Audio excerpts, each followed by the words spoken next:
अस्सलाम वालेकुम। शेक्सपियर, जिसको आज भी एक साल में पूरी दुनिया के मुख्तलिफ कंट्री में 64 मिलियन बच्चे पढ़ते हैं।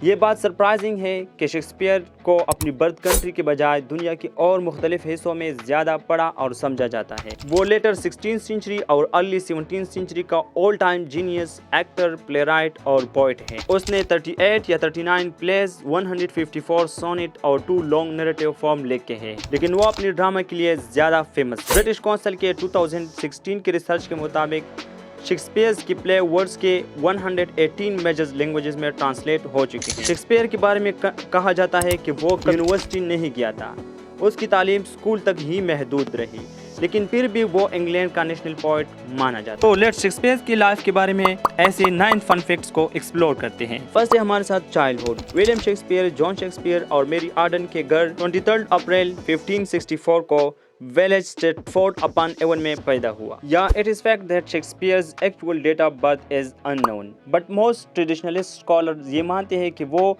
23 अप्रैल 1564 को पैदा हुए 3 दिन बाद उसे बैप्टाइज्ड किया गया।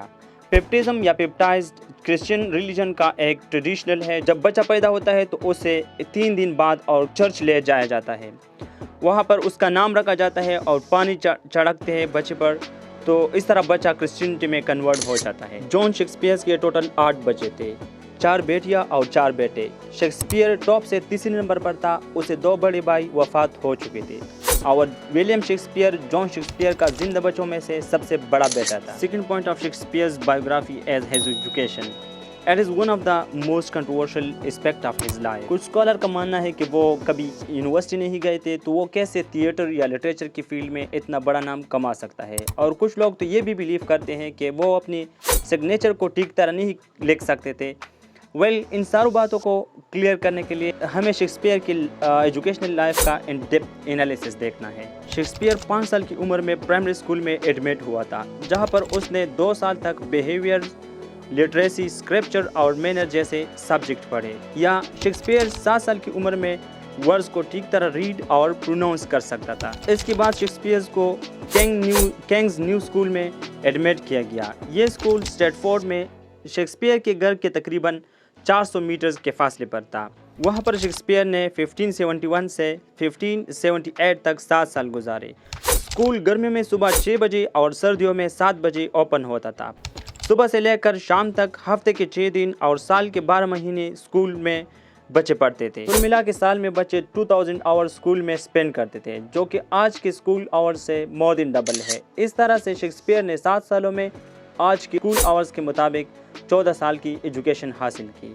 शेक्सपियर की टाइम पीरियड में किंग्स स्कूल में 1554 से 1582 तक 7 टीचर्स पढ़ाते थे, जो सब ऑक्सफोर्ड और कैम्ब्रिज के प्रोफेशनल ग्रेजुएट थे।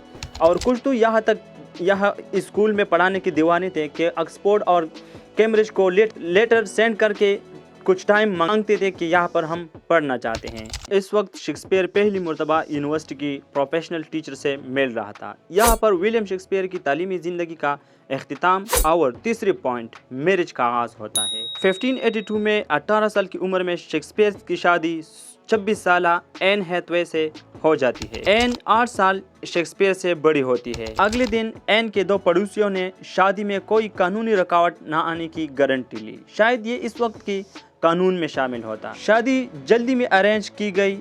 चर्च के क्लर्जीमैन ने शादी की रसूमात को 3 बार की बजाय 1 बार पढ़ने की इजाज़त दी। फाइनली मैरिज कोर्ट ने 26 नवंबर 1582 को मैरिज लाइसेंस इशू किया। It is again debatable that why did the marriage arrange in some house, but किसको पता इन सब के पीछे शेक्सपियर की गुर्बती या प्रीमैरिटल सेक्स। शादी के 6 महीने बाद शेक्सपियर के सबसे बड़ी बेटी सुसाना पैदा होती है। एन शादी के दौरान ही 3 माह से प्रेग्नेंट थी। सुसाना के ठीक 2 साल बाद 1582 में शेक्सपियर के 2 जुड़वा बच्चे पैदा होते हैं, हैमनेट और जूडिथ। हैमनेट 11 साल की उम्र में अननोन कास्ट की वजह से मर जाता है। शायद इन सब वजूहात की बिना पर शेक्सपियर अगले 7 सालों तक अपनी ज़िंदगी को रिकॉर्ड ना कर सका। शेक्सपियर के जुड़वा बच्चे पैदा होने के बाद 1585 से लेकर 1592 तक का इन 7 सालों का रिकॉर्ड मौजूद नहीं है। हिस्टोरियन इन 7 सालों को शेक्सपियर्स लॉस्ट ईयर कहते हैं। शेक्सपियर्स लॉस्ट ईयर्स के बारे में स्कॉलर्स के डिफरेंट ओपिनियंस है। कुछ कहते हैं कि शेक्सपियर्स को क्वीन बेंच कोड में कंप्लेंट बिल हुआ था। In today's language queen bench court means just like high court. Other scholars deer stealing story के बारे में कहते हैं। एक दफ़ा शेक्सपियर सर थॉमस लूसी के इलाके में हिरन का शिकार कर रहा था कि उस वक्त उसे पकड़ा गया। इस मुकदमे से बचने के लिए शेक्सपियर्स लंदन फरार हुआ था। सम स्कॉलर्स का तो ये भी बिलीफ है कि इन सालों शेक्सपियर लंदन स्ट्रगल करने के लिए गए थे, क्योंकि इनके सर पर एक बीवी और 3 बच्चों का पालन था। बहुत सारे मुश्किलात झेलने के बाद शेक्सपियर की ज़िंदगी खुशहाली, तरक्की और कामयाबी की तरफ बढ़ती है, जिसको हम पॉइंट नंबर 5 करियर में डिस्कस करते हैं। इट इज़ एग्जैक्टली अननोन कि शेक्सपियर ने कब एक्टिंग और राइटिंग शुरू किया, लेकिन 1585 से 1592 के आसपास शेक्सपियर ने लंदन में successful career as an actor and writer शुरू किया। इससे बढ़कर शेक्सपियर लंदन में खुद के एक ड्रामा कंपनी का मालिक बन गया, जिसका नाम लॉर्ड चैम्बरलेन्स मेन था। 1603 में जब क्वीन एलिजाबेथ की डेथ हुई और जेम्स I इंग्लैंड का बादशाह बना, तो उसने इस कंपनी को एक रॉयल पैटर्न जारी किया, जिससे इसका नाम लॉर्ड चैम्बरलेन्स मेन से किंग्स मेंस पे शिफ्ट हुआ। ये कंपनी शेक्सपियर अपने फेलो एक्टर के साथ पार्टनरशिप में चला रहा था। क्वीन एलिजाबेथ की टाइम पीरियड को हम एलिजाबेथन एज कहते हैं। 1603 में जब उसकी डेथ होती है, तो उसके बाद इंग्लैंड में जेम्स I की हुकूमत आती है। तो जेम्स I की हुकूमत के साथ इंग्लैंड में जैकोबियन एज शुरू होता है। तो इस तरह हम कह सकते हैं कि शेक्सपियर ने दोनों एलिजाबेथन एज और जैकोबियन एज को वो देख चुका था अपने लास्ट टाइम। शेक्सपियर की करियर में सबसे ज़्यादा इंपॉर्टेंट रोल जो जिस चीज़ ने प्ले किया है वो उसकी राइटिंग है। लेट्स पॉइंट नंबर 6 शेक्सपियर की वर्क को एक्सप्लेन करते हैं। शेक्सपियर ने अपना मोस्ट फेमस वर्क 1589 से 1613 के दरमियान लिखा था। शुरू में वो कॉमेडीज और हिस्ट्री प्लेज लिखते थे। इस जानरों को शेक्सपियर ने 16वीं सेंचुरी की एंड तक आर्ट के कमाल तक पहुंचाया। 1608 तक वो ट्रेजेडीज लिखा करते थे, जिनमें Hamlet, King Lear, Othello, Macbeth well known tragic plays हैं। जिंदगी के आखिरी हिस्से में ट्रेजिक कॉमेडी लिखा करते थे, जिनको रोमांस भी कहते हैं। यहाँ पर हमारे जहन में ये सवाल आता है कि शेक्सपियर ने अपनी वर्क को कब पब्लिश करना शुरू किया। 1594 में शेक्सपियर का first tragic play Titus Andronicus print हुआ। ये एक रोमन जर्नल टाइटस एंड्रोनिकस की वार स्टोरी है। शुरू में शेक्सपियर की प्ले स्मॉल पम्पलेट की शक्ल में प्रिंट होते थे, जिसको क्वार्टो एडिशन कहा जाता है। क्वार्टो 4 को कहते हैं। इसमें 8 पेजेस और 4 लीव्स थे, इसी वजह से इसको क्वार्टो एडिशन कहते हैं। 1594 से लेकर शेक्सपियर के डेथ 1616 तक क्वार्टो एडिशन में शेक्सपियर के टोटल 18 प्लेज पब्लिश हुए। इस एडिशन का ये एंड नहीं था। बिफोर 1642 3 और प्लेज क्वार्टो एडिशन में पब्लिश हुआ। क्वार्टो एडिशन में शेक्सपियर का एक प्ले सेपरेटली पब्लिश होता था। इसके बारे में 2 वेल नोन ओपिनियंस हैं। क्वार्टो एडिशन या तो शेक्सपियर के हैंड रिटन मैन्युस्क्रिप्ट्स है, या शेक्सपियर के वक्त में शेक्सपियर की प्लेज एक्टर्स स्टेज पर परफॉर्म करने के लिए वो खुद अपने हिसाब से अरेंज करते थे, लिखते थे, याद करते थे, या तो ये उन एक्टर्स का रिवाइज्ड वर्जन है। खैर जो भी हो, लेकिन शेक्सपियर इस पर सब एग्री करते हैं कि क्वार्टो एडिशन का जो टेक्स्ट है वो शेक्सपियर की टाइम पीरियड का क्लोज का टेक्स्ट है। शेक्सपियर की प्लेस का second major publication first folio collection है। शेक्सपियर के डेथ के 7 साल बाद शेक्सपियर के 2 फेलोज एक्टर जॉन हेमेंजी और हेनरी कॉन्डेल ने 1623 को पब्लिश किया। ये शेक्सपियर के प्लेस का सेकंड कलेक्शन था, जिसमें टोटल 36 प्लेस थे। 18 पुराने क्वार्टो एडिशन वाले थे और 18 इसमें न्यू ऐड किए गए। फर्स्ट फोलियो इसलिए इम्पोर्टेंट है कि अगर हेमेंजी और कॉन्डेल ने इसको ना किया होता तो शेक्सपियर के 18 प्लेस जो इसमें न्यू ऐड की लॉस्ट होने वाले थे, जिसमें night, measure for measure, Macbeth और जूलियस सीजर और द टेम्पेस्ट भी इंक्लूडेड थे, जिनकी आज के ज़माने में all over the world millions readers है। इसका टाइटल कॉन्डेल और हेमेंजी ने खुद mister William Shakespeare comedies history और ट्रेजेडीज रखा। It is for the first time कि शेक्सपियर की प्लेस को इन दोनों ने 3 ग्रुप में डिवाइड किया, जो एक अच्छा डिसीजन था, जिनका आज भी शेक्सपियर की रीडर्स को शेक्सपियर की प्लेस को अंडरस्टैंड करने में बहुत फ़ायदा और हेल्प मिलता है। It is also another fact that के फर्स्ट फोलियो के लिए प्रीफेस बिन जॉनसन ने लिखा था, जिसमें उसने शेक्सपियर की तारीफ की और कहा कि not of in age but for all times, कि शेक्सपियर एक स्पेसिफिक टाइम और जनरेशन के लिए नहीं है, बल्कि वो हर आने वाले जनरेशन के लिए रिलेवेंट होगा। That is exactly true. तो इसी हिसाब से शेक्सपियर के टोटल प्लेस का तादाद 39 बनते हैं। 18 शेक्सपियर के डेथ से पहले क्वार्टर एडिशन में पब्लिश हुए थे और 3 और इसी एडिशन में 1642 में पब्लिश होते हैं और फर्स्ट फोलियो एडिशन में 18 पुराने और 18 और न्यू प्लेस ऐड होते हैं। प्लेस के अलावा शेक्सपियर अपनी पोइट्री के लिए भी एक नाम रखता था। 1593 से 1594 तक लंदन में थिएटर कुछ वक्त के लिए बंद था पेंडेमिक की वजह से, तो वहाँ पर शेक्सपियर ने अपने 2 लॉन्ग नैरेटिव पोएम पब्लिश किए। फर्स्ट का नाम है वेनिस एंड एडोनिस, जिसको शेक्सपियर ने 1593 में पब्लिश किया। सेकेंड द रेप ऑफ लोक्रेस, जिसको 1594 में पब्लिश किया और इन दोनों को शेक्सपियर ने एक अपने दोस्त और पैट्रन्स को डेडिकेट किया। वेनिस और एडोनिस जो है वो शेक्सपियर का फर्स्ट पब्लिश्ड वर्क है, प्ले से भी पहले इसको पब्लिश किया है। इसके बाद शेक्सपियर टोटल 154 सोनेट्स लिखते हैं और जो for the first time Thomas Thorpe ने 1609 में एक वॉल्यूम की शक्ल में पब्लिश किया, जिसका टाइटल उसने शेक्सपियर सोनेट रखे।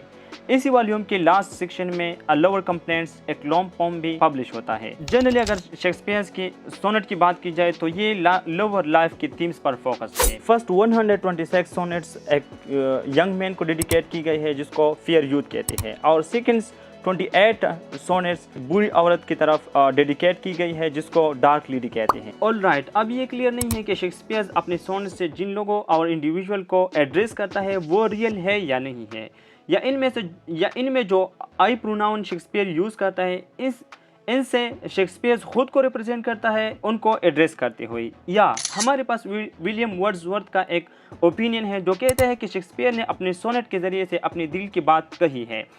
इट मीन्स दैट कि शेक्सपियर को किसी ना किसी के साथ लव था। सोनेट में उनकी लव स्टोरी को नरेट किया गया है। शेक्सपियर को अपने राइटिंग और एक्टिंग ने बहुत कुछ दिया। जो हमारा पॉइंट नंबर 7 है, शेक्सपियर एज अ बिजनेसमैन। 1594 से शेक्सपियर के प्ले सिर्फ लॉर्ड चैम्बरमैन लेंस पर ही परफॉर्म होते थे, जो उस वक्त लंदन के सबसे बड़ी ड्रामा कंपनी थी।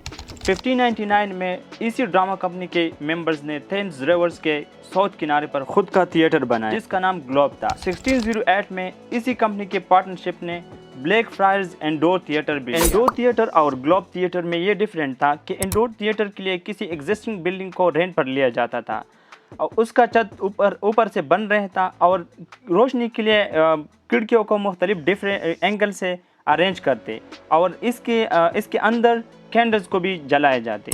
और ग्लोब थिएटर चूंकि बड़ा भी था और उसका ऊपर जो छत था वो आसमान की तरफ खुला रहा। ड्रामा कंपनी ने शेक्सपियर को बहुत फेम और पैसे कमा के दिए। 24 जुलाई 1605 में शेक्सपियर ने स्ट्रेटफोर्ड के लोकल चर्च में टाइथ का 5वां हिस्सा 440 पाउंड में खरीदा। दोस्तों, हम टाइथ के लिए मॉडर्न वर्ड 10th यूज करेंगे, जिसको उर्दू और हिंदी में उशर भी कहते हैं। क्रिश्चियनिटी में चर्च और चर्च से जुड़े लोगों को सपोर्ट करने के लिए फसल और कमाई का सालाना 10वां हिस्सा एज अ टैक्स पे करना, इसको 10th कहते हैं। पहले ये टैक्स चर्च कलेक्ट करता था, लेकिन बाद में जब इंग्लैंड में किंग हेनरी 8 आया, उसने 1536 से 1541 के दरमियान डिसोल्यूशन ऑफ मोनास्ट्रीज एक्ट पास किया, जिसमें पावर चर्च से स्टेट को कन्वर्ट हुआ और स्टेट एब्सोल्यूट पावर बन गया। इसके बाद 10th स्टेट के दायरे में चला गया और पब्लिक भी एज अ बिजनेस मॉडल इसको बाय कर सकता था। स्टेट को एडवांस में पेमेंट करता और 10th वो शख्स खुद कलेक्ट करता था under the supervision of state. So इसी तरह शेक्सपियर ने चर्च के 10th का 5वां हिस्सा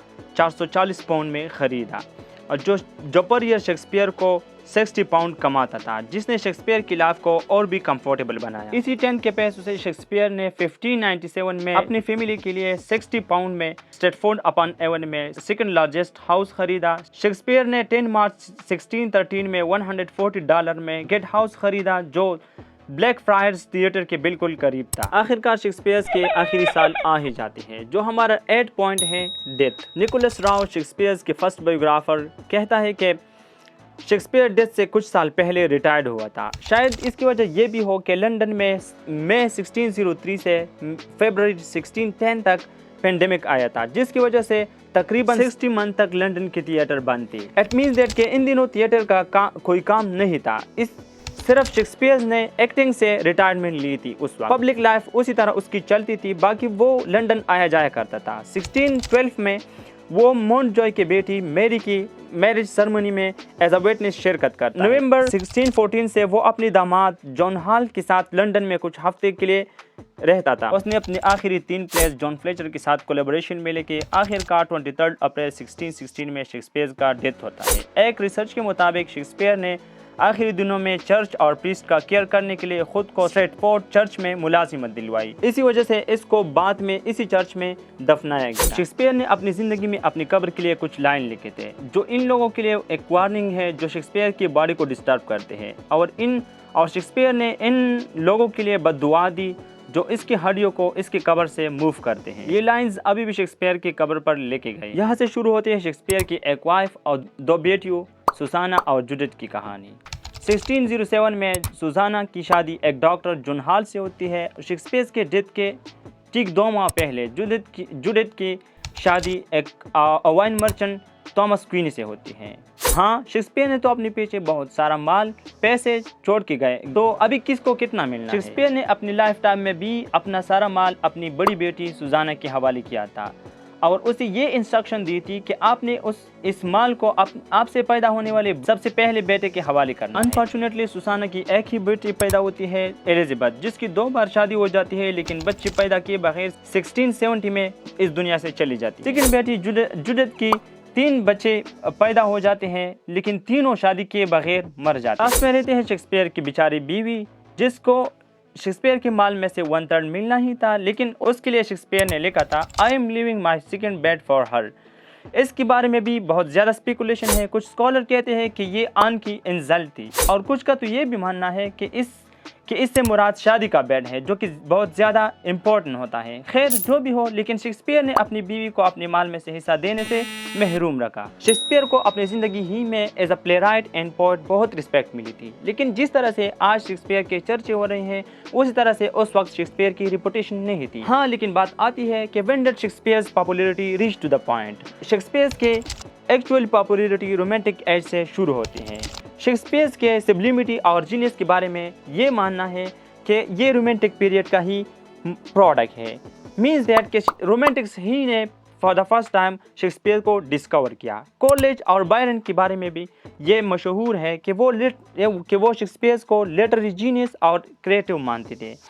जॉन कीट्स के बारे में तो यहाँ तक फेमस है कि वो शेक्सपियर को एक होली पर्सनैलिटी मानता था। हर वक्त कीट्स की जुबान पर शेक्सपियर का नाम रहता था। इसी ही रोमांटिक पीरियड में इंग्लैंड के लोगों ने for the first time Shakespeare को as a national poet celebrate करना शुरू किया। विक्टोरियन तो शेक्सपियर की इतनी ही तारीफ करते थे कि इसको खुदा के दर्जे तक करीब रखते थे।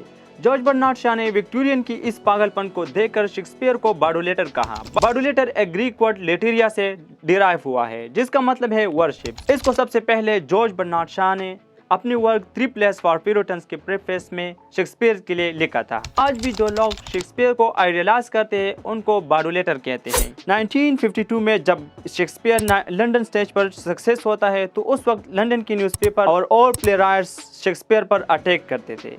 इस वक्त एक प्लेराइट रॉबर्ट ग्रीन ने भी अपनी वर्क ग्रॉड्स वर्थ ऑफ वेट में शेक्सपियर की टैलेंट, ओरिजिनलिटी और पर्सनल कैरेक्टर को जैक ऑफ ऑल ट्रेड्स कहकर क्रिटिसाइज किया। जैक ऑफ ऑल ट्रेड्स का मतलब है a person who can do many different types of work. इसमें सादा अल्फाज में इसका मतलब है कि बहुत बड़ा काबिल इंसान। लेकिन ग्रीन ने इसको एज अ मेटाफर यूज करके शेक्सपियर की ऑथरशिप को क्रिटिसाइज किया है कि वो खुद यूनिवर्सिटी वर्ड्स की तरह यूनिवर्सल जीनियस तो नहीं था, लेकिन दूसरों के वर्क को कॉपी करता था। इसके अलावा शेक्सपियर ने बहुत सारे नॉवेलिस्ट को इन्फ्लुएंस किया, जिसमें Thomas Hardy, William Faulkner, Charles Dicken और American novelist Herman Melville top पर है। इसके साथ शेक्सपियर ने बहुत से पेंटर को इंस्पायर किए बगैर नहीं छोड़ा, जिसमें रोमांटिक, प्रीफिलिएट और स्विस आर्टिस्ट शामिल है। स्विस आर्टिस्ट हेनरी फॉजेल जोस्ट मैकबेथ से इंस्पायर होकर इसको जर्मन में ट्रांसलेट किया। इससे बढ़कर मशहूरी ज़माना सिगमंड फ्राइड ने भी अपनी साइकोएनालिटिकल थ्योरी की डेवलपमेंट में भी शेक्सपियर के हेमलेट वर्क से इंस्पायर हुआ। The last important fact about Shakespeare कि उसके साथ 7 लैंग्वेजेस की नॉलेज थी। प्लेज लिखते वक्त वो डायरेक्टली दूसरी लैंग्वेजेस से कोट करते थे। इसी वजह से सैमुअल जॉनसन ने अपनी डिक्शनरी ऑफ इंग्लिश लैंग्वेज में सबसे ज्यादा शेक्सपियर को कोट किया था। शेक्सपियर के बारे में ये भी फैक्ट है कि उसने about 20,000 to 24,000 words English language को दी। सो अगर ये वीडियो आपको अच्छी लगी then write down in the comment section and also press the subscribe button.